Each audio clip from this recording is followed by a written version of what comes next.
Welcome. If you want to record sounds in your Motorola One Macro, let's go for the Play Store for the first. Tap on the search pool and type here recorder. And maybe we can take this application, click install.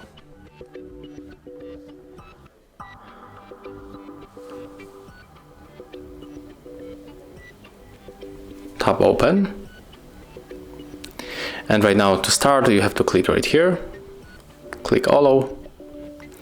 And right now our smartphone is recording sounds. If you want to finish, just click on this marker in the bottom section. And here we got our record. Okay, I have to turn on the audio.